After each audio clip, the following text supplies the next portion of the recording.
Assalamualaikum warahmatullahi wabarakatuh. Saya Hamia Marwan Nur Ajija dari semester 2C Fakultas Hukum Universitas Surya Kencana.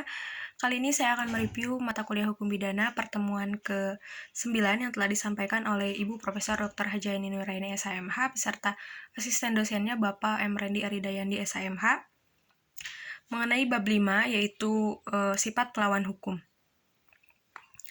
Sifat melawan hukum merupakan unsur objektif dari tindak pidana karena merupakan penilaian terhadap perbuatan dan bukan pada pelaku.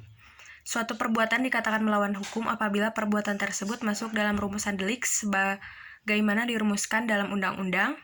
Perbuatan yang memenuhi rumusan dalam undang-undang tersebut tidak selalu bersifat melawan hukum, sebab mungkin ada hal yang dapat menghilangkan sifat melawan hukum perbuatan tersebut. Sifat melawan hukum terdiri dari satu, melawan hukum formil, yaitu perbuatan itu bersifat melawan hukum apabila dirumuskan sebagai tindak pidana dalam undang-undang dan diberikan sanksi. Sifat melawan hukum dapat dihapus apabila diatur berdasarkan undang-undang.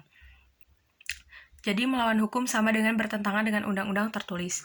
Kemudian ada melawan hukum material, yaitu bukan hanya berdasarkan undang-undang tertulis saja, tetapi juga berdasarkan asas-asas hukum yang tidak tertulis.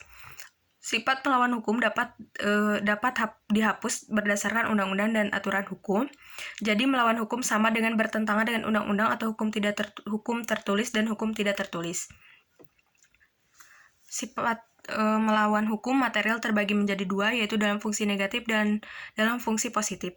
Sistem hukum di Indonesia menganut ajaran melawan hukum yang material dalam fungsi yang negatif. Contohnya ares dokter hewan. Mungkin itu yang dapat saya sampaikan pada preview perkuliahan kali ini. Mohon maaf banyak kesalahan. Wassalamualaikum warahmatullahi wabarakatuh.